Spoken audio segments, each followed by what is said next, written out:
Тези 5 ключа, които държа, са много специални, защото това са 5 златни ключа към здравето, красотата и младостта. Всеки от тях ще ни отключи по една златна рецепта на професор Христо Мермерски и неговия син, доктор Йонко Мермерски. Здравейте, добре дошли. Здравей, Гала, много ни е приятно, че сте На тук. мен също ми е много приятно, че сте тук. Благодаря, че ни покани в това хубаво студио, с твоето прекрасно шоу, пием което по кафе. сме фенове вече 10 години, да пием кафе и във връзка с това кафе, което казваш.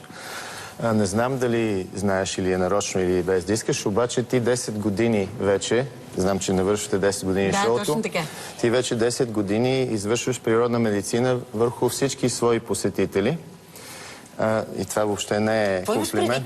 Само ще обясна. И в този контекст точно кафето на практика е едно от най-полезните растения и един от най-полезните похвати на природната медицина, който е доказан с много редица проучвания в САЩ, където съм по-запознат с какво става, отколкото тук, какъвто е нашия случай, но като се започне от мозък, дихателна система, храносмилателна система, да, трябва да пиеме, храносмилателна система, също така бъбреците, зрението, остротата на сетивата и всички тези неща от кафето идват. И при астмата.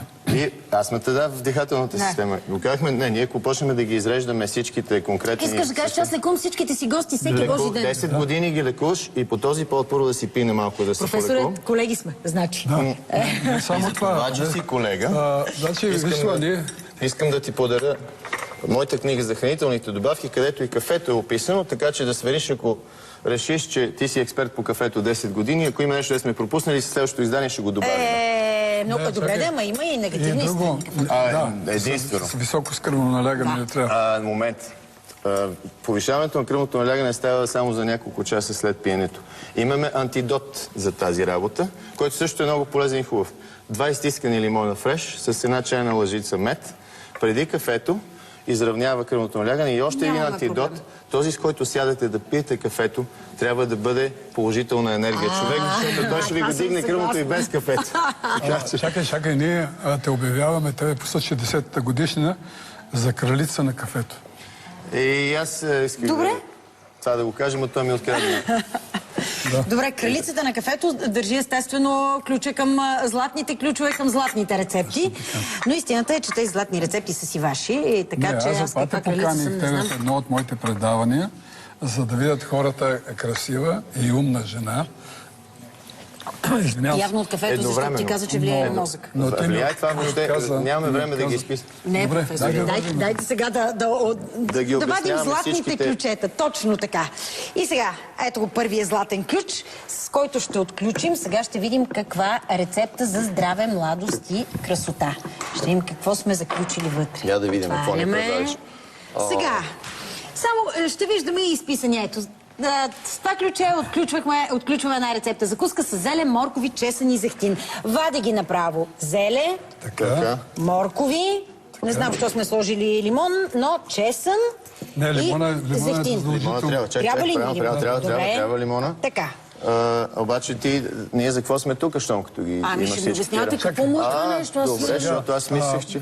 Основното, ако искаш да бъде все така хубаво още 121 години и половина, ще трябва да си направи сутрин да настържеш на рендето моркова. Добре. Защо? Защото моркова съдържа 2 основни витамина. Един е витамин А, другия е витамин С. Така, и другото, което е много интересно, че зелето е един от най-уникалните продукти, които китайците казват, че то има най-силно изразено противораково действие. И друго, то успокоява стомах. Аз мисля, че е известно с това, че е много богато на фибри. Не знаех, че... Фибрите, точно за това е салата. Той баща ми се иска да ви обясни всичките неща. И отделно ще ми казват още неща. Аз отделно ще кажа за тая комбинация. Само ще малко спарушен този лимон. Няма значение, чак. Какво правим, такъв сме намерили. Дайте един друг. Значи, режете половината, изтисквате го в блюдото, в салатата и слагате и една лъжица зехтин. Само за да... Добре да кажем за всяко едно нещо, защото аз знам, само да ви кажа какво знам. Добре, че има витамин А, знам в моркова. Тук, че има много фибри, знам. Тук, че има много витамин С, знам. Това, че е природен антибиотик, знам. Зехтина... Не е уникален. Сега, обаче, една секунда, нека да кажем това, откъдето. Първо, има един момент, който пише закуска. Не, абсолютно е окей, но баща ми като доайен в тая сфера, веднага се сети, че ако някой пожелае по принцип това, което ще препоръчаме тук, като ключ към младостта и здравето, т.е. като съвет към младостта и здравето е комбинацията от тия неща, които ще ги обясним защо са така, може и на закуска да се прави по принцип, ако ще слагаме чесъна е по-добре, обяд или вечер най-добре. Обаче чесъна, антидота, както споменахме, няколко стръкчета мелодии Магданоз, като се надъвчат, ако човек случайно сбърка. Но една секунда, нека да обясним защо сме в тая комбинация. Защото всичките неща, тя Гала като наш колега, тя вече ги изреди, ние изреди, че няма какво да кажем. Значи, цялата идея е, и това е пак на баща ми теза отпреди, че красотата, и то главно женската, защото мъжката няма значение, дали сме хубави мъжете, но тя идва отвътре. Както всички казват, най-големият орган на човешкото тяло е кожата, обаче не е точно така. Повърхността на храносмилателната система е по-голяма и човешкото тяло е повече изложено на външно влияние отвътре, т.е. от храносмилателната система, която е също така много по-взаимодействаща вътре с тялото. Аз имам предвид кръвта, вътрешните органи и така нататък. И затова тя влияе много повече от това, че примерно ни е изгорило слънцето или някакъв лош вятър ни е надухал или газове, които са минали по при тази рецепта само ми кажи повече на здраве или на красота разчитаме? Здравето, което рефлектира върху красотата, защото това, което тази комбинация имаме от фибри, тук има 6 вида фибри. Това не знам. Най-грубите вид фибри е целулозите, които са дългите полизахариди, които не се разграждат, те на практика минават през нас и излизат в един момент, почти без да са разградени. Те обаче са страшно важни, защото в нас, вътре в храносмилателната система, тя е вселена от микроорганизми. Тоест, както за нас вселената ние виждаме, така вътре, каквото е в нас, ни вижда нас като вселена за тях. Добре е да има превес на полезните и да си ги съхраним. И идеално. Точно това е. Така че в тази комбинация на пребиотиците, т.е.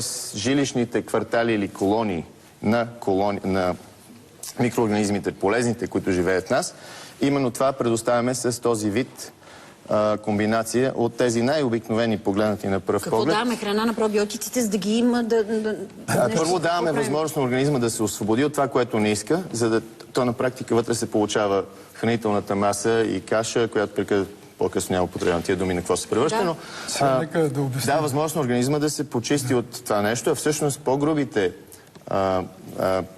фибри на практика почистват от зелето, също и от морковите, но в тях вътре има, стига се до пектин, което е най-финният, който образува като желе.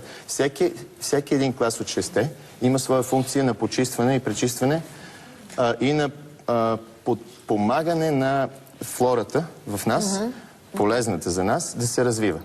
Чесъна в същия момент унищожава неблагоприятната флора за нас. И всъщност това, което правим е, ние отвътре си осигуряваме с една елементарна салата, която като погледна човек си казва, това на село всички го ядат. Да, обаче затова са здрави. Има един експеримент на един твой колега руски учен с чесъна, който ти цитираш. Кажи ми го, защото е много любопитен. Това е интересно, но нека да добавя нещо, което е важно. Пробиотици са тия бактерии, които трябва да се залепат за пребиотици за целулозата. Сега, пробиотиците са тия, които изсмукват вредните вещества от организма. Така че тия две неща са много важни. А по отношение на това на чесъна, има едно изследване, то е много оригинално, в което в Азербайджан жега 40 градуса. Не особено така чисти ръце. И правят пилмените, слагат всичко се пипа с месото и чесън и така. Той много се озадачил защо тия хора не получават дизентерия или не получават разстройство. И в крайна сметка, когато направил това изследване, то е много оригинално, той установява, че лука и чесъна, който слагат, унищожава поголовно патогенната микрофлора. И поради тази причина тия пилмени, които яде братския азербайджански народ, не ме довеждат до такива страхотни последствия. На мен ми стана интересно това, че той в една чаша слага щукан чесън, без да смесва. Без да се докосва. А в друга какво това е експеримента. В едната чаша той слага бактериите, в другата е екстракт от чесъна и лука. Слага ги и след... Захлупва ги с един поклуп. Да са в общ. Да, само да са в общ. 30-40 минути няма абсолютно никакви жива бактерия, нито една остава. Даже не ги смесва. Само от изпаренията на чесъна. Той не ги смесва, а ги покрива. Но на практика тази комбинация, всъщност отново говорим за красотата. Тук говорим все едно, че се биеме с бактерии и страхотни заболявания. В организма ни стават такива битки, без да ги усещаме. Да, това на какво приличаме. Например, ти, че си една красива водеща и красива дама, това е резултат на това, че ти се грижиш за себе си, не само да сложиме... Ще ви каня по-често и да, ще ни кажеш някои тайни, но то е вследствие също на добро поддържане на храната, която ни прави да изглеждаме това, което сме. Нека да кажем и нещо, което е много интересно. Сега, чесън сутринта не бива да се слага, поради това, че чесън, даже си затворите устата през порите, той излиза. През цялото тяло. Аз си спомням, като студенти бяхме яли чесън и в трамвай една жена вика, двама простаци си яли чесън. Правилно казва жената. Тя констатирала правилно. Така че, ако вие сте в планината с някой момче, което обичате, за да няма така неприятно усещане от страна на другия, трябва да идете и двамата чесън. Но аз ви препоръчвам вечерно време, когато се приберете вкъщи, тогава да идете чесън, защото той има и силно изразено противораково действие. Той унищожава само патогенната микрофлора, не унищожава положителната микрофлора. Но тая комбинация е идеалната златна рецепта, за която говорим ние, и с това златно ключе. Първото отключихме точно тази закуска, нека я наричаме, с зелен, моркови, чесън, зехтин и лимон. Но се сещам нещо друго. Ти предния път говорихме с теб за онази твоя друга закуска. Може ли да е алтернатива, когато ще срещаме с хора, не можем да ядем тая закуска? Другата е вярната за закуска като цяло. И тъй като той автор, аз ще разкаже, за да не бива, че се хвали. Значи, в това, което ние показахме, даже ще видим кадри, ето е. Идеално. Значи, това, което е необходимо на организма сутрин, за разлика от най-различни алтернативни и промени в стандартно и нормално хранене. На организма е необходимо да се зареди, доколкото е възможно, с всички полезни за него нутриенти. И баща ми, сега ще хваля, ти чакай малко. Баща ми е успял да съчетае в най-обикновени и най-типични за нашата българска кухня. Мога и да не те хваля. Но в нашата кухня съчетал е най-обикновени неща, като мляко, мед, канела. Мед видяхме, пектин май сложих сега. Пектин е задължителен, защото той е най-хубавото нещо за финно пречистване на черния дроб, защото той образува, като желе се образува и всички мърсоти, лоша дума, но това е, което изхвърля черния дроб обратно в червата, те се хващат и тръгват нататък, където не ни трябва. Той бяха три неща. Тук е само да приключи, това е много хубаво съотношение. Токсините, тежките метали, което е много важно, и микроорганизмите от лекарствата, които са натрупали. Тук само говорим за положителното, да кажа. В киселото мляко, тъй като има леко кисела среда, белтъка е вече започнал да бъде разграден на аминокиселините, които като се вземе кисело мляко се освоява много по-добре, отколкото прясно мляко, което е ултраполезна храна, без мазнините в него, нали, ако е безмаслено. Но киселото мляко на практика дава готови за организма за ползване аминокиселини, които всъщност, особено за дамите, за костното им здраве, за мускулатура, за тургор на мускулатурата, всичките тези неща са моментално в наличие за организма да ги ползва.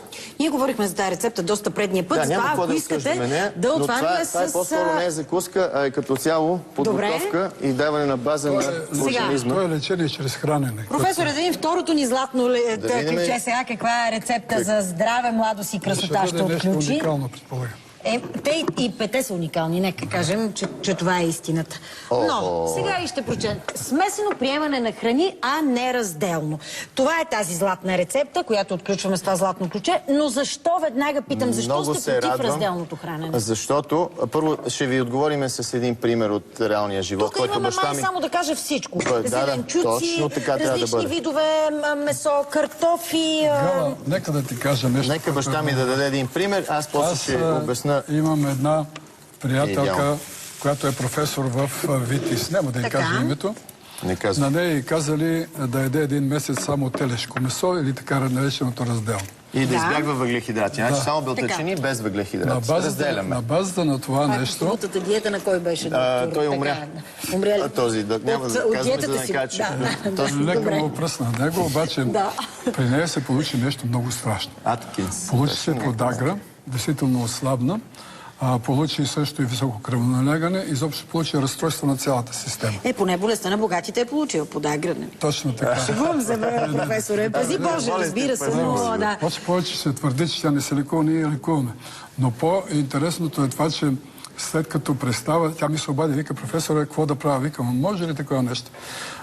И след това тя не само, че повиши теглото си, килограмите ги възстанови, но стана още по-такава дебеличка. И аз си дадах една рецепта, която действително е много хубава в случая. И тя е тая, която я видяхте там. Добре, айде сега за тази да поговорим. Защо въпреки това да остави тази жена? Да, тя много крайно е подходила, само телешко месо, но защо да смесваме? И в еволюционен аспект. Какво не е добре в разделното хранене? Ние в нашата еволюция, човеците, докато стигнем до Homo sapiens, сме били много други човекоподобни същества. И от самото ни развитие ние сме свикнали първоначално да се храним. Ние с баща ми имаме леко спор в това отношение, но специално за разделното. Не сме устроени по такъв начин, че да консумираме само протеини, като кажеш чисто еволюционно, появявайки се човека, прохождайки, той първо е ловувал, едял е само месо. Като няма месо, някакви семена или корени, или някакви плодове. Но не си е набавил, имам месо, сега ще го смеся с малко семена, да ми е по-вкусно. Винаги е започвано от събирането, което е най-лесно. Тоест, те са gatherers. Събирането на каквото има, е по-лесно да се хване. Месото е по-трудно. Месото е било тържество, то не е било основното пиршество, е било като се хване нещо бозайник, който да се прибави към диетата. Така че винаги ние сме устроени да сме заредили с зеленчуци или от растителен произход храни, след това да добавим месото. Месото е било бонус. А ние сега обръщаме баланса, главно месо, и тя затова тази жена, защото колкото и да сме еволюирали, не сме се нагласили. То трябва хиляди години, за да стане някаква минимална еволюция в това, какво правим и как съществуваме. Добре, да не объркваме ли малко ензимите? Помисли си сега, ако вкараме всичко на куп, няма ли да объркаме ензимите? Храносмилателната система е направена така, че да работи постоянно, защото организмът е устроен да може да работи през цялото време, да е готов да поеме каквото и да било. И ние, ако започнем, както е в случая на този пример, който давахме, само да поемаме един от големите макронутриенти, белтък само, или само захари, или само мазнини, тялото не може да спре. То ги произвежда. И точно това е, че все едно в една фабрика занасяме само колела за един автомобил да го правим, а не носиме шасита, няма боя, излизат колелета, шасита, седалки и така нататък. И това е, което се е получило с тази жена. Тя е станала на седалки. Пример. Но, така че ние не може да се спре. Нашия организъм е организиран да работи постоянно и да е на щек и да е в готовност да извърши всички тези дейности. И тези неща се циклират. Те не могат да седат и да спрат и да чакат. Спри се на това нещо. Това ще спрем по-нататък. Така, не. Сега трябва да го кажем. Това е при разделното... Това е за разделното хранене. Така. Добре. Това обаче сме го сложили, за да илюстрираш и да си представим, че това е... Ако това е най-простото изражение на стомах, единственото нещо, което отделно от другите неща се разгражда, благодаря, е простите въглехидрати, дори не полизахаридите, които са само до 10 молекули прости захари закачени, а другите са много по-дълги. Те започват още в устата и в гърлото да се разграждат в тази част. Там е амилазата, която се отделя още... Точно така. Обаче захарите се разграждат навсякъде, чак до почти до правото черво. Тоест, този ензим го има навсякъде и няма проблема. Не, ензима за простата захар, той присъства навсякъде, разбира се, през цялото време, но тук е в много по-голямо количество. И тъй като дори това е близко до мозъка, аз това някъде не знам дали го спомена, е, че не е фатално, ако човек е подложен на силни мозъчни усилия, той може да получи ниска захар, защото мозъкът консумира захар. Така че храна, въглехидратите са храна за мозъка. И е бърза, мозъка с това се храни. Затова тая ваша колежка професорка от надпис, като се е лишила от въглехидратите, може би е било трудно да си върши работа. Сигурно, тези хората се изнервят. Всички това изнервяне не става. Добре, значи... Въглехидратите главно започват тук. Но след това редица ензими разграждат първо протеините или белтъчините. След това обаче те продължават, те не се разграждат на... Значи белтъка като азбуката, като думи. Не може, няма сегментиране. Точно за това разделното хранене е грешно, защото навсякъде имаш... Организма е готов и предоставя всички тези ензими, които в много случаи трябва само да преработи, ако не му се даде с тях какво да се прави. Те самите започват да стават излишно. Една особеност. Да бъдат излишни. Човешкият организъм трябва да получава витамини, микро- и макроелементи, аминокиселини. Които само в един продукт не можем да ги открием. Точно по този начин ти не може да... Това, което е получила, проблема, който се е получил, малко по-едро и просто обяснено с тази жена, за да получи подагра. Подаграта е изражение на проблем на черния дроб да буферира. Той е като буфер и като склад за всички тези вещества. Но ти, ако го претовариш и го бутнеш в една посока, само с едно нещо, той не може да компенсира. Той трябва да намери начин да ги изхвърли. Той не може, ако само протеин му се дали белтък, трябва да има в храносмилателния тракт нещо, което да го отнесе надолу и да изхвърли това, което черния дроб изхвърли. Тоест, ние не можем да направим сегмент. Тук са въглехидратите, тук са мазнини, тук са масни киселини. Такова нещо няма. Това не го гледайте. Това не е верно. Нямаме такова. Не сме във времето на разграждане на храната и в пространството. Нямаме разделно изпълнение на тези функции. Добре. Не сме устроени по този начин. Когато се храним, трябва най-напред да консумираме храните, които са лесно смилаеми. А затова, защото ако се получи обратното, ние ядеме 2-3 пражоли или фасоли и тогава ядеме зеленчуците или пък ядеме, да кажем, диня, тогава започва така наречените оцетно-кисела ферментация. Добре, ние ще продължим с реклама, след което продължаваме с златните ключета, с които отключваме златните рецепти на баща и син Мермерски за здраве, младост и красота. Давайте рекламата.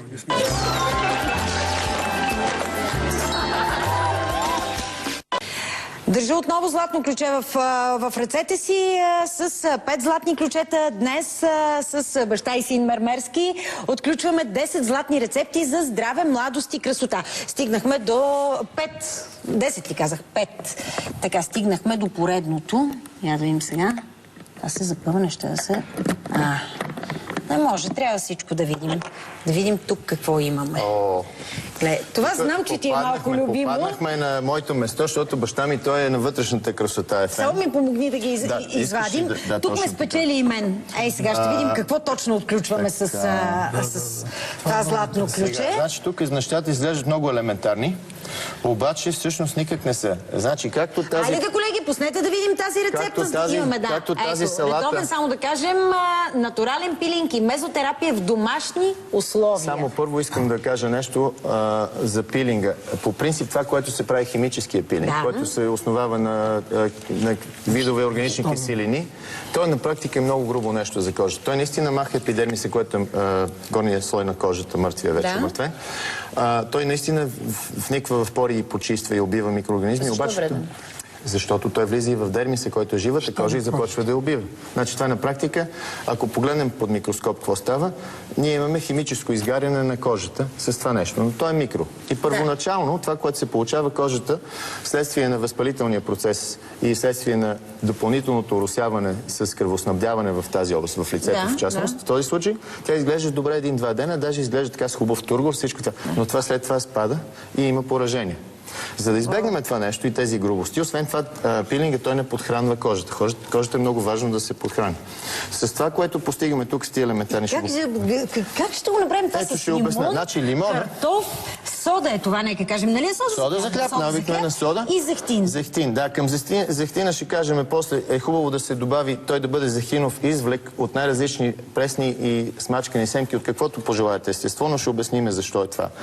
Значи ние правим не само пилинг и не само почистване и отстраняване на бактерии, горния слой, мъртвия слой на кожата, който не трябва да е там вече, а ние в същия момент и зареждаме с всички нутриенти възможни, които иначе чрез хранене ние отвътре не можем да ги предоставим на кожата. Няма такова кръвоснабдяване, което да предостави всички тези нутриенти в количествата, в които това прави.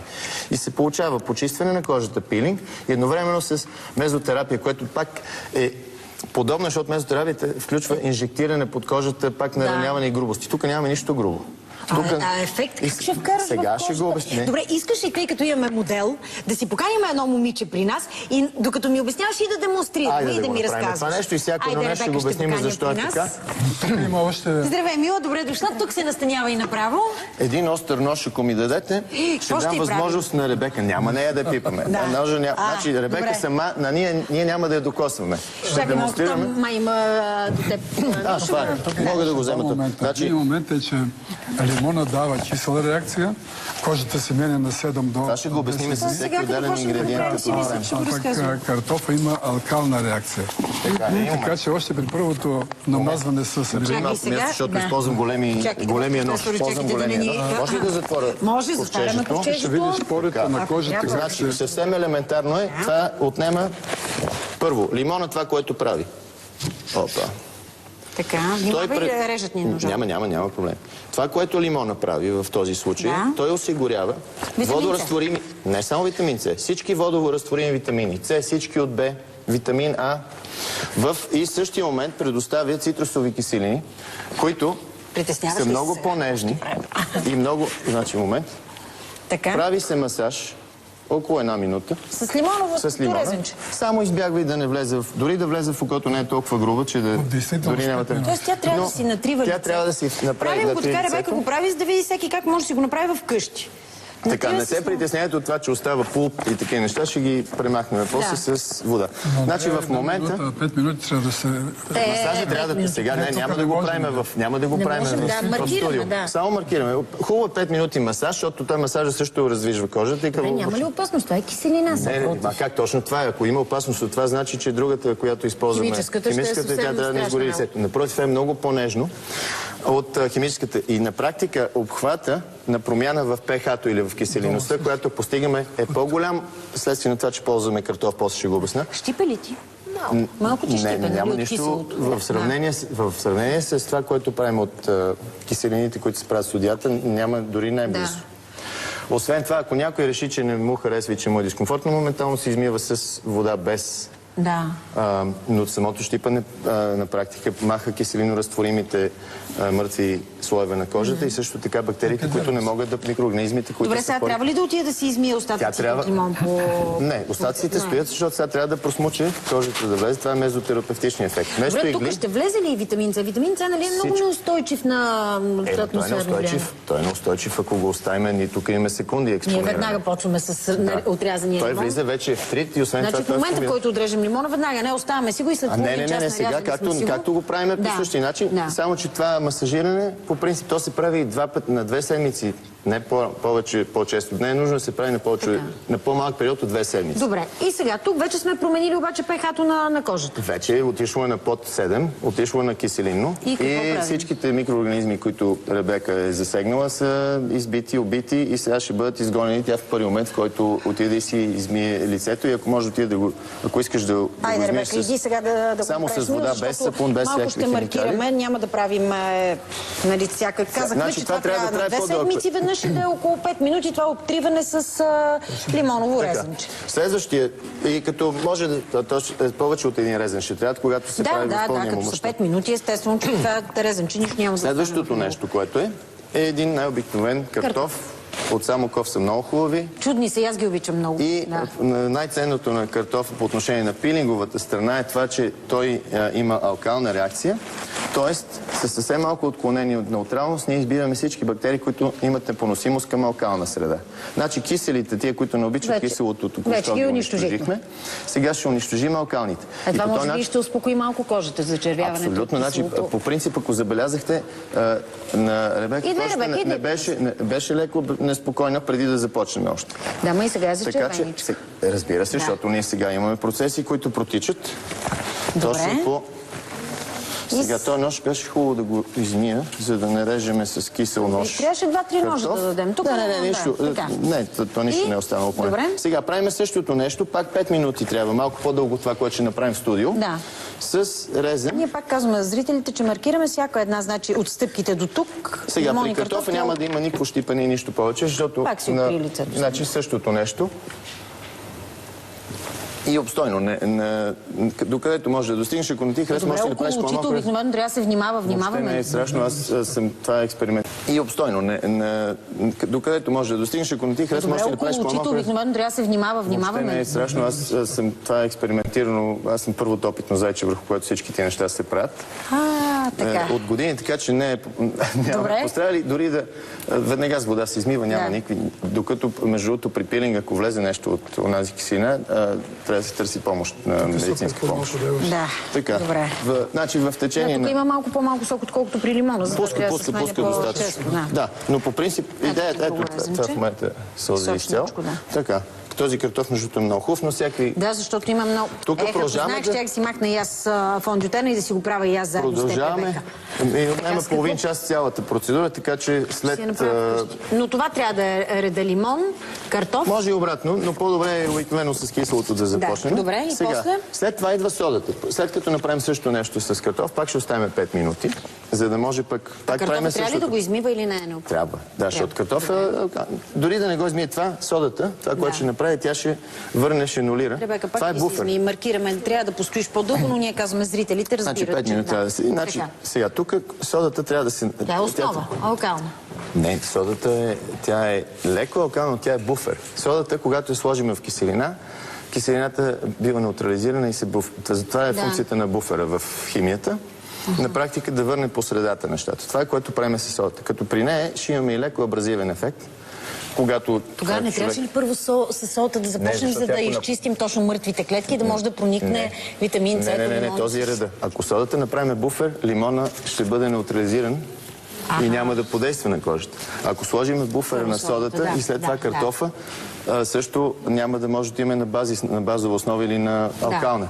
Содата е последна, за да върнем неутралитет. Добре, трябва малко да е влажно лицето, сигурно, за да сложим содата. Тя трябва всъщност върху тампон съвсем леко да се... Дали да се топне. Малко вода ми трябва, за да си натопи или да се топне и тя сама да си направи. Ще усеща. Едно тампонче. Да. Това всеки от нас си е правил мил зъбите с сода, изтривал лицето с сода. Като за дневна студио може доста по, както казват на английски, меси, така точно, доста по неатрактивно да изглежда процедурата. Няма проблеми с това, че трябва по-задълбочено. С содата. Може и тя. По принцип идеята е човек сам да си да си направи. И по този начин той си усещаш, ако си правила с леки абразивни крем, но не само да го намаши, просто трябва леко втриване с кръгли движения по цялата кожа. С това, което правим с содата... домашен пилинг, специално содата, заместо всички козметики, които се продават с абразивни частици по прекрасен начин. Абсолютно идеално и това е нещо, което всички тези продукти, те имат метаболитни пътеки в организма. Тоест, това, което влезе в кожата, т.е. организма знае какво да прави с тези вещества или с нутриентите. Когато вкараме другия проблем с тези киселини, химически приготвени, които са неестествени и непознати на човешко тяло, организма се бори дни, седмици и няколко пъти месеци наред да ги... Защото те се вкарват в кожата грубо.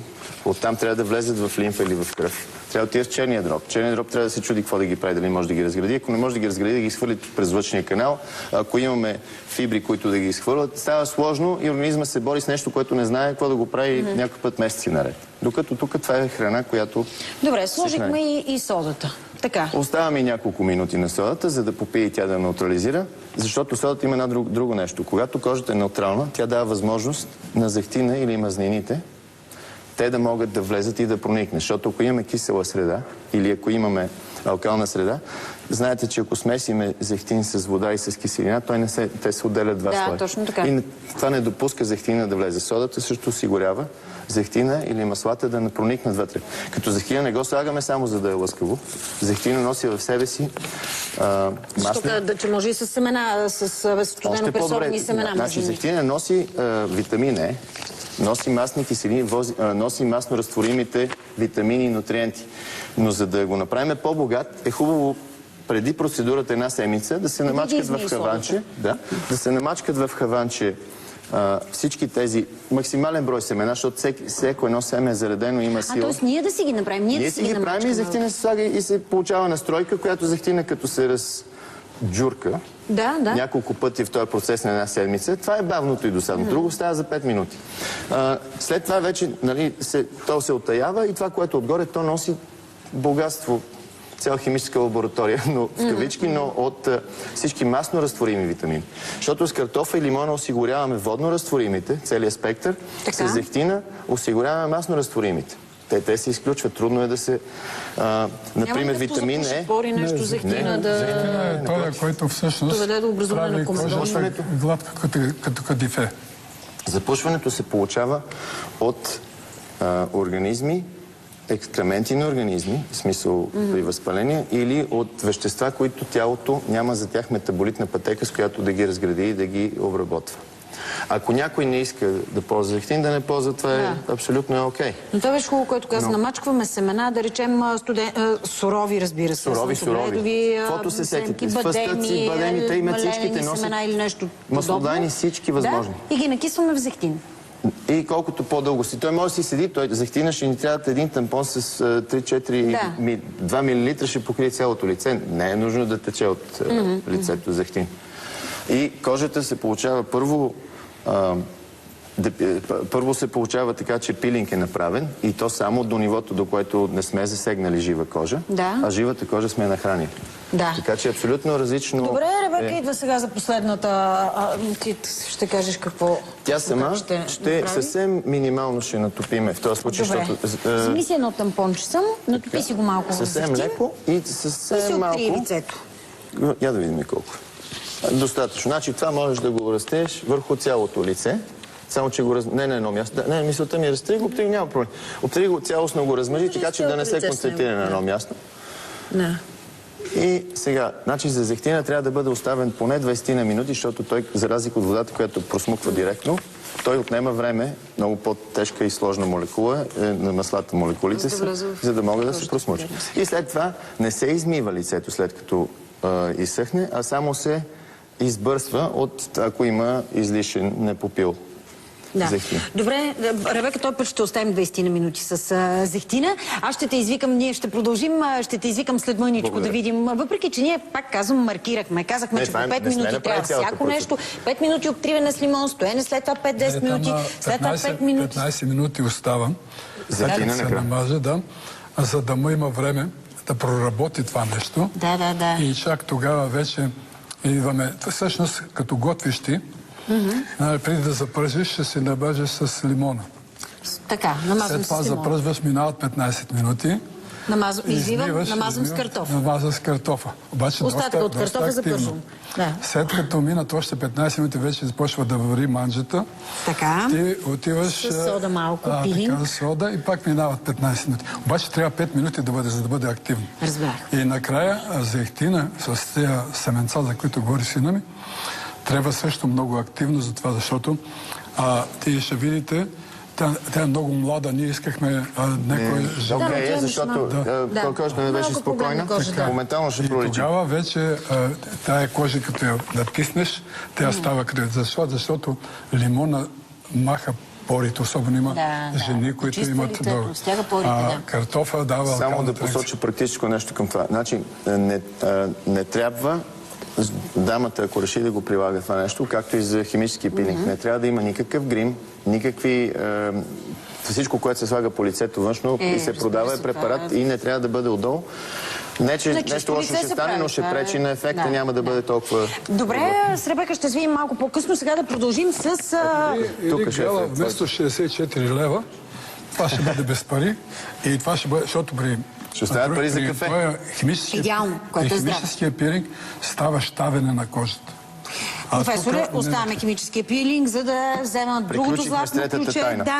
И да видим каква златна рецепта се крие ето тук. Ето тук.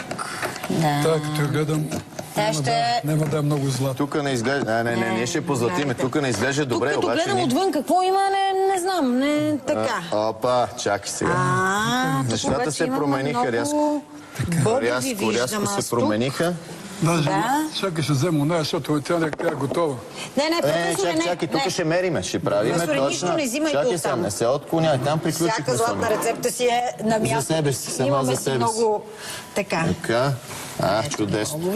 Чудесно. Епички хубави. Така, окей, тези продукти, които виждам вътре... Значи, баща ми, кажи ти първо за тия, пък какво ще кажем, да ги говорим. Аз не съм краен И не съм против тия неща. Обаче... Само да прочета, извинявайте, професоре, това е противодействие на вредните химикали в храните с бобови растения и други зеленчуци. Той ще противодействаме, предположим, кажи тук какво е лошо, пък ще кажем какво да правим срещу него. Особеност. Луканката аз много я обичам, обаче когато тя е прясна, не по-стара от един месец. Затова, защото за да е свежа, вижте, тук покажете го това нещо, за да е свежа се използват нитрати.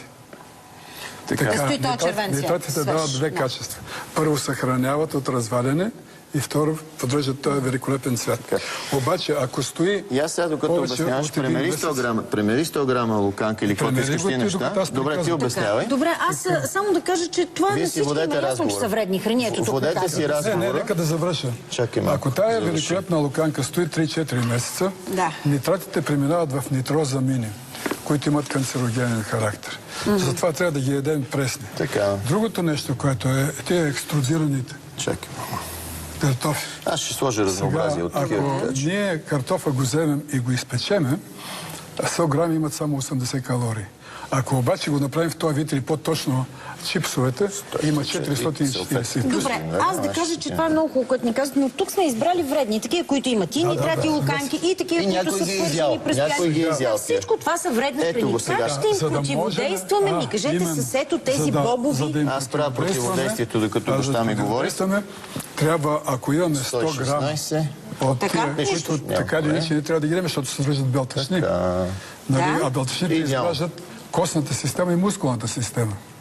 Така, сега може ли да кажем 100 грама, 120 грама от фражолата или от тия неща, от тия луканки, да сложим не по-малко от 150-170 грама зеленчуци. Точно това, което каза, нека да посочим. Значи, премерихме 104 грама с салфетката от неща, които... Значи, демек 102 грама. Вредни, така. Сега, тази обикновена ряпа и той един морков тежат 200 грама. Значи 2 към 1.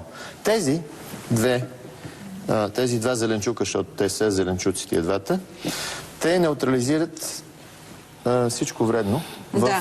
Като го неутрализират последния начин. Те осигуряват различни видове фибри, чрез които черният дроб, след като това всичкото достигне до него, той да ги свали обратно. Токсини и отрови. Те си стоят, тия неразградени фибри, хващат ги и ги носят нататък, на където трябва да заминат. Много важни значи, само секунда, само. Чакай. В средата съм изречен. Тук има две много важни особености. Той ще не е много приказлив. Така е, ама интересни неща ни казват. Значи, какво е интересното? В тия всичките, които ни показваш тук, се образуват много свободни радикали. Свободните радикали са тия, които унищожават клетките от мозъка до краката. А тук са антиоксидантите в тази Ние трябва обязателно да изградим една система и най-хубавите антиоксиданти са моркова, ряпата, зелето. Ама имаме много бобови, нищо не ми казвате за така ли? Добре. Сега, има още един момент, който българина не знае. Ако ти си толкова хубава, причината е, че майката и бащата ти са яли фасул, много често. Фасула... И аз обичам. Така, фасула миличка има 30% протеини, белтъчни, и 10% мазнини белтъчни. Са тия, които изграждат организма. Тия африканчета, които виждаме с големи кореми, и стенки крачетата, и в тях се получава липса на белтъчни. Другото, което е много важно, това е, че ако човек страда от липса на белтъчни, той страда и от умствено развитие. Слабо. Да, при нас няма такова нещо.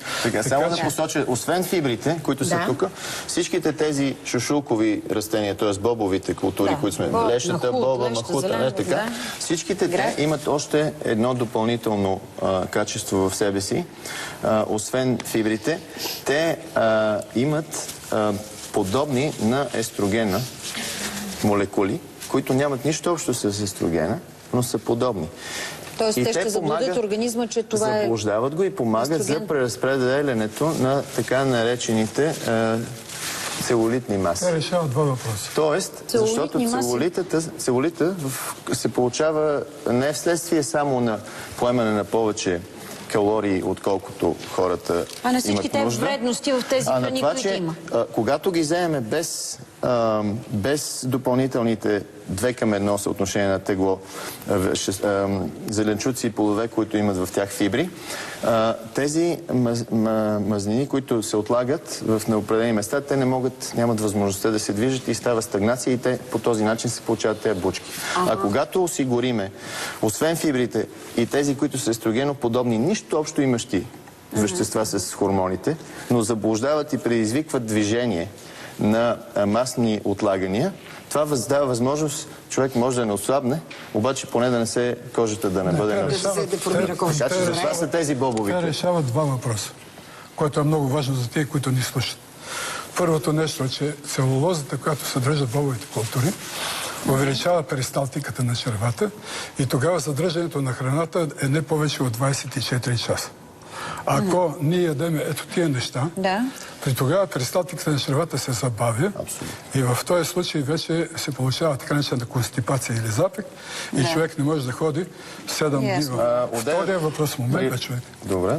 Втория въпрос, който е много важен, че вие, ако ядете бобови култури, вие ще понижите нивото на лошия холестерол. Точно. Ако стомахът е в добро състояние и може всеки ден изяждаш по една паничка, то на 28-30 ден лошия холестерол, ако ти си имала висок холестерол, спада и влиза в нормални граници, което е много важно, против образуването на плаки в кръвоносните съдове и против инфаркт и инсулт. Аз само да попитам, може ли тук сложихме към тези 100 грама колбаси, сложихме ряпа и морков. Можем ли да ги заменим двойно количество? Вместо ряпа и морков с два пъти повече... Не е нужно да два пъти. Да, може бобена салата. Бобена салата, да, или нещо. Значи една линия трябва да прекараме тук. Не бобена, а сварен. Бобена салата е сварен боб, който сме добавили лук и нещо за овкусяване. Това не е нищо сложно, без да пържваме такива неща. Когато нищо не е направено на фасола, само е сварен. Така, окей. Така, слага се лукче малко. Да, и лукче, точно така. Така, по принцип гарнитура са сварени всички бобови, не само боба. Добре, как е противодействието на тези вътре отцветители, вредни, разни консерванти на вафлите, да речем? Още с първия ковчег, който отворихме с сребро, злато и с всеки тайни, осигурявайки, аз затова посочих, че вътрешната красота се контролира, ние имаме контакт с външния свят, чрез храносмилателна система много повече, колкото през кожата. Осигурявайки да имаме тези почистващи вещества. Добре, вафла не можем да ядем с зеле или с боб. Може ли фреш, тогава нещо друго такова? Не в същия момент. Не, то не е нужно да ги ядеме заедно. Но ако в същия ден, този фреш, не знам дали е фреш обаче. Всеки момент. Фреш. Окей. Този въпрос е много важен, затова искам да обърнем внимание. Ние природната медицина делим на 4 направления. Едното е лечение чрез хранене. След малко ще дам пример даже. Второто нещо, ние дадахме примери с киселото млеко. Второто нещо, това е забавяне на старението чрез пречистване на организма. И третото направление, това е, искате ли знаете как, аз ти подарих тази книга, как да се лекувате с целебни билки. И четвъртото направление е соколечение. Сега, аз на времето, като кажат... Ама искам към тая рецепта да го съотнесем някакси. Това соколечение с тези вредни тук консерванти в само за вафлите в момента се сеща нещо, което нямаме. Кисело мляко, ако ядеме с вафлите, неутрализираме в същия момент. Но ако в същия ден, когато сме яли вафли, сме яли от тези бобовете и салатите, това присъства, то присъства вътре и дава възможност на черния дроб да се изчисти и да тоест не е необходимо, както направихме порцията, да е заедно да ги консумираме. Не, просто трябва да е в същите 24 часа. Ако сме изяли едно количество половин килограм вредни неща, трябва килограм... Това не е един път, това не го правим веднъж. Тук става въпрос, че мазнините, които са сложени, са вредни. Не само цветове мазнини, сега, ето това нещо, ако го използваме тия, които ни продават на нас, в него има консерванти, в него има отелители, в него има отцветители, в него има захар. Следователно, тия, които искат да се лекуват, не трябва да използват продаваните, а трябва да се... Сега сме говорили, нашите зрители са грамотни, ние сме говорили много и освен това трябва да се пие преди консумирането на други храни поне 30-40 минути. Значи, само да допълня, ние с баща ми леко дърпаме в различни посоки. Той дърпа повече към болести, естествено и лекуване, защото сме леко различна демография. Аз дърпам повече към външно изражение, което не те се допълва. Няма лошо, много хубаво. Ние казахме рецепти за здраве, младост и красота, така че идеално да имаме и... Не е задължително тези неща да бъдат на едно ядене, т.е. на едно хранене, извинявам се. Тази рецепта, която започваме още от първия ковчег с злато и съвети златни, това е едно постоянно поддържане вътре в организма, да имаме среда, в която организма да може да се пречиства. Защото то погледнато ние сме около това, което е стомашно-черния тракт, но то не е вътре в нас. Значи това, което е вътре в червата, въпреки това е външна среда, защото тя не е вътре в системата. Тя постоянно взаимодейства, но не е вътре вече влезла в нас. Така че какво осигуряваме? Това, което осигуряваме, дава възможност на организма да се пречиства, дори това да присъства все още в нас и да не е излезло. Остана ни още едно златно ключе, с което ще отключим още една златна рецепта. Много златни ключета днес, много златни рецепти отключваме. Те са на баща и син на Мермерски, професор Христо Мермерски и доктор Йонко Мермерски. Сега отключвам последното ни ковчеже. Да видим каква златна рецепта сме скрили тук. Рецептите ни са за здраве, младост и красота. Тази... Охо. Така. И веднага виждаме какво правилен подход към добавки и лекарства. Професора започва. Така. Аз ще извада киселото мляко. Киселото мляко говорихме за него. Бобовите говорихме също. Чакай, ти си говорил, аз ще говоря, ти кажи за другите. Аз предлагам следното. Има изследване на 120 000 човека, които показват, че ако не консумираме една, а даже две ябълки, тогава опасността от инфаркт и инсулт се намалява с 60%. Така, другото нещо, което е интересно, това е портокалите. Портокалите са също, стига да са пресни, също съдържат огромно количество витамин С и витамина. Има едно изследване, ние нямахме време да го кажем, на Световната здравна организация, което показва, че ако ние консумираме дневно не по-малко от 400 грама плодове и зеленчуци, тогава опасността от развитие на ракови заболявания се намалява с 50%. Ма, професоре, ти си енциклопедия и знаеш толкова неща. Не можем всичките да ги кажем. Дай да видим тук лекарствата и добавките. Как ще... Защо първо сме сложили? Ние ли сме объркали нещо правилен подход към добавки и лекарства заедно? Добавките са нещо полезно. Да, съвсем правилно сте подходи. Тук има леки... Не, момент. Така, обаче, нека сега... Този е моят ковчег, обаче. Може и аз да кажа. Значи, има следния момент, който не посочихме преди. Извадихме една зелка преди малко, която е четвърт зеле. Така. Но човек, за да я поеме нея, това ще се назори. И не му възможно. Така. Витамините от група Б, като пример, те присъстват в абсолютно всички тези, включително и зелето, което показахме преди малко. Но не в достатъчни количества. Ние трябва да издадем едно цяло зеле, за да осигуриме. В тази книга, която ти подарихме жълто, пишеме нашата идея дали има храни, чрез които да не взимаме хапчета. Има, но тогава трябва много внимателно за някои витамини и да се следи диета. Хората бързат, не се занимават, мързи ги и така нататък и пропускат и си вредят на себе си. Ако ще взимаме витамини, тези, които са на хапчета, които те, за да бъдат по-ефективни, е необходимо да бъдат консумирани именно с всичките тези храни. Защото не са само витамините.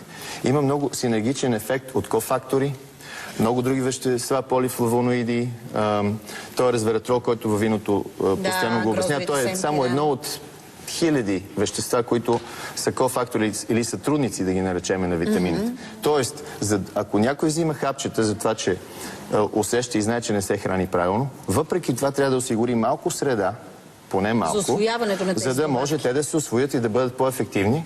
Да, знам, да речем, че масоразтворимите витамини като А, Е трябва да се консумират, да речем, с мазна риба или с нещо мазно, за да могат да се усвоят пълноценно от организма. И не само за това. Да, пълноценно. Точно така, като причината е, че има и други кофактори, други ензими в тях, които взаимодействат. Той витамина сам не работи, ако няма цял комплект или комплекс от вещества, други, които му помагат да работят. Синергично да действа. И тук още едно нещо искам да посоча, че един ден в седмицата, ако човек се храни само от този спектър храни, той няма да пострада от това, че ще му липсват аминокиселини или белтък, вследствие на това, че има кисело мляко. И в същия момент едно хранене, то не е вегетарианско, но от този вид, един път в седмицата наистина помага на организма да се освежи и да се почисти от всички други неща, ако е ял луканки и така нататък, които много обича. Не го ограничаваме, обаче един ден, ако той се нахрани само с растителен произход и примерно кисело мляко, за да не изпусне белтъка, който да си набави, би било много добре. Но в контекста на поемане на хранителни добавки, те трябва да се взимат винаги, ако някой ги взима, заедно с зеленчуци, за да могат наистина те да повлият на организма, той да ги използва за метаболизма си, а не само да преминат през него и той се чуди какво да ги прави. А предполагам, че с храната, професор, може да неутрализираме. Разбира се, че вярвам на това, което казвате, че вместо с лекарства можем да се лекуваме с храна, но налага се, взимаме някакви лекарства. Може ли да неутрализираме с храната вредните им страни? Да речем един антибиотик, който може би в някакъв момент е полезен, не може да се смени. Но има и много вредни. Ние създадахме едно млеко, което за съжаление не можахме да го произведеме с 4 бактерии. Тоест млякото ще ни помогне в случая с антибиотиците, така ли? А сега, това млеко какво е интересно? То съдържа лактобацилус булгарикус, съдържа стрептококус, съдържа бифидус, съдържа пробиотик, съдържа пребиотик и към него слагахме храни от типа на мед, от типа на пектин и така нататък. Сега, какво е много важното и което хората не знаят в България? Това е, че всъщност, когато пием антибиотици, всеки му се налага поне един-два пъти да пие, някои пият по 2 месеца, всъщност този антибиотик не се интересува тия бактерии, които са дали са положителни. Какво да щади, какво не унищожава всичко по пъти. И се получава едно асфалтиране на храносмилателния тракт. Когато бех млад аз, тогава нас ни караха с пиенето на антибиотиците да ядеме и кисело млеко. Сега, това, което ние искахме да направим, не искахме на стомаха, който е изчистен от всякакви бактерии, да възстановим само полезната микрофлора. И действително се получи нещо, той има съвършено различен вкус от това. Искам още един път да споменеш бактериите. Значи в стомаха тези бактерии не са заедно на всяко. Те колонизират част от стомашно-черния тракт. Ако го опростиме, кажи имената на бактериите, които беше направено. Лактобацилус, кръстено на България. Така, значи той резидира. Колониите са в среда. Ако решиме, че това е червото изправено, горе-долу в средата. Стрептококуса. Той е най-накрая. Бифидуса. Бифидуса е пробиотика най-отгоре. Пребиотика са навсякъде. Кое е интересно за тези бактерии? Има изследвания, аз също съм участвал, в които е установено, че те се запазват храносмилателния тракт от устната кухина до дебелото черво. И поради тази причина, когато ние искаме да възстановим полезната микрофлора, ние имаме възможност да го направим по един много елегантен начин, без да допускаме развитие на болестотворни. И това е с кисело мляко. Да, и за съжаление не можахме да го произведем, защото... Нищо, предполагам, че сега човек може да се ориентира в многообразието, има добри млека, така един съвет в този контекст. Голяма част от млеката са прокиснало мляко, което е било кисело мляко, но бактериите са измрели и то има само вкус, което пак не е. То пак е полезно като хранене, но няма този ефект, който очакваме. Няма пробиотичния ефект, защото нямаме живи бактерии. Това беше и този проблем, който той го реши. Сега на времето киселото млеко беше хубаво, поради това, че то отговаряше на българския държавен стандарт. Знаеш ли, Гала, какво значи да отговаря на българския държавен стандарт?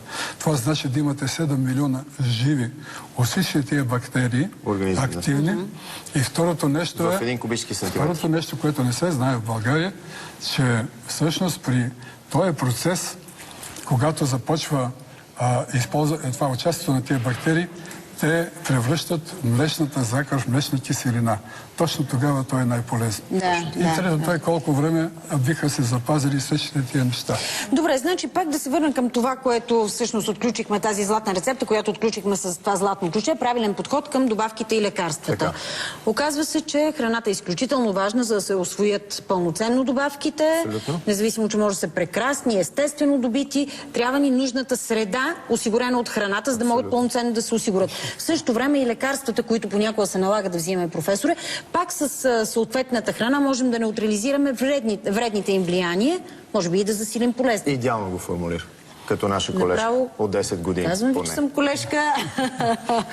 В Америка са луди по добавките и там може би стигат до някакви крайности, без да се съобразяват с това какво трябва да ядат, какво не трябва. Там има всичко. Той е огромен пазар, той е континент. Така че имате абсолютно всякакви крайности. Само една секунда. И добавките по принцип те ги правят и ги ползват и ги развиват за това, че хората бързат. и всеки бърза за някъде, може нищо да не върши, но бърза. Да. И тук при нас също започва да е така. И на практика това ние не можем да ги спреме. Ние с баща ми сме тази книга сме написали, с която може да не се ползват добавки. Обаче, като хората отказват, поне следващото по-добро нещо, което може да направим, е да им посочим ето с този последен златен съвет е как да направят поне този процес по-ефективен и когато на практика... Има ли нещо, което ви е впечатлявало при взимането на добавките, че взимат добавки, които се изхвърлят, не могат да се усвоят, защото още не знаят как искат? Не само това, по-голяма част на компетентност се поема. Ако вземеш добавките за ослабване, те нанасят страхотно поражение на човешкия организъм. В тази хранителните добавки това са извлечени като витамини, минерали, които ни трябват. Тая група, така че трябва да се знае, че основният начин за ослабване е като консумираш по-малко калории. Професор, за тема специално за отслабването отделно тема. Аз имам жена, която ще е включена от 80 кг, слиза на... Това ще го направим отделно, защото е интересно, да, наистина. Но аз се сетих за масно разтворимите, които трябва да седат, да речем, срива. Някакви други сещаш, дай пример за нещо друго. Има значение кога се консумират. Кога, т.е. В време. Значи, дали е... Човек трябва... Ние сме направени да се движим. Значи има едно нещо, което звучи банално. След физическо усилие имаш предвид или... След физическо усилие и преди физическо усилие се взимат различно хранене и съответно различни добавки. По време на физическо усилие, ако е по-продължително или преди това, трябва да се осигури, те са го направили вече под формата на тези напитки, в които горе-долу за концентрацията на захар да бъде около 6%, което рефлектира колко е концентрацията на захари в кръвта, за да нямаме хипогликемия и флуктуации в захарта. След като сме приключили обаче с физическо упражнение, особено ако хубаво упражнение е направено, половин час след това нагладно е хубаво да се подаде аминокиселини или белтък протеин, защото по този начин тялото казва, чакай, аз имам тук в разградена белтък, няма да пипаме мускулите, за енергия ние ще ползваме мазнините. Следващите 3 часа тялото разгражда мазнините, а не белтъка. Тоест, ние оптимализираме това усилие, което сме положили, сме се потили, прахтяли и каквото искат. Някои хора изпитват от вас, обичам да се упражнявам, други мразят. Но след тая омраза и мъка, за да се оптимизира 2 часа, тия 2 часа на бързо горене да бъдат за мазнини, а не за мускул. Има такива тънки моменти, които... Добре, бяха интересни и 5 съвета и то много ще направим, от които отключихме с 5 златни ключа, ще направим отделна тема за отслабване. Сега искам да поканим Ребека, на която направихме онзи домашен пилинг и мезотерапия. И я да те погледна. Леко си зачервена, как се чувстваш кожата? Добре. Добре? Да. За мен беше чест.